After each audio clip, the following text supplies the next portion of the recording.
After coming back from Germany, I was assigned to the chairman of the Joint Chiefs of Staff, General Leominster, as a military assistant and speechwriter.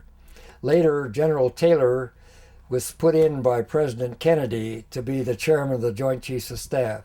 He interviewed me and accepted me, so I worked for him for the 2 years he was chairman. When he got ready to leave, became ambassador, got ready to leave, he said, "Ted, what would you like to do?" And I said, "I want to go to Vietnam and be an advisor." He said, "No problem." So they left me in the Pentagon on special duty. I was going to a series of Army schools and incidentally also working on my master's thesis for my master's degree. Then I was supposed to go to the 4th Corps in Vietnam, but my friend of mine who was commanding the 4th Corps was relieved by Westmoreland because they had a coup. And I was, instead of going over in January 65, I was sent over in September 64 up to the 2nd Corps in Pleiku. And I was senior advisor of 2 Corps during the Tet 65 offensive and when the NVA first came down. Then the 1st Air Cav came in, and with the American troops in, I decided I don't want to be an advisor anymore because I'd been senior advisor. Then I'd become a deputy to the lieutenant general who was commanding the American Corps. So I went to see Westy and asked him to go down to the 1st Brigade 101, which had moved in. So I moved down to the 1st Brigade 101 Airborne and became the deputy commander there.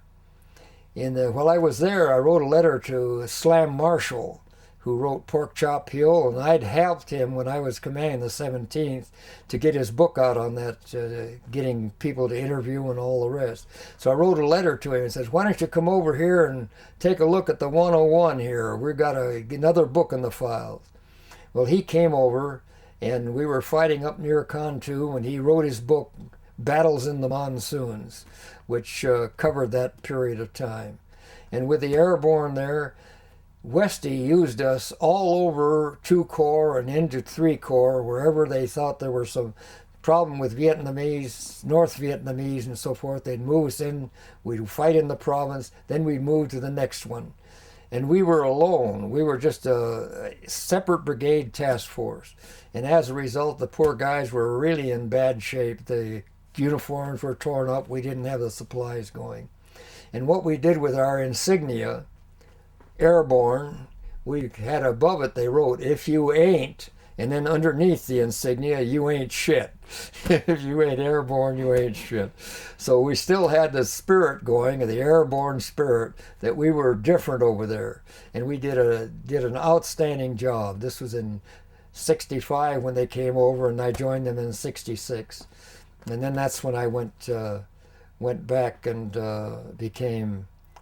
worked for the 2 chairmen, Joint Chiefs of Staff, in 66. So it was a very, very interesting tour, and the airborne did the same thing. They were well known through the area, the 173rd Airborne and the 1st Brigade 101.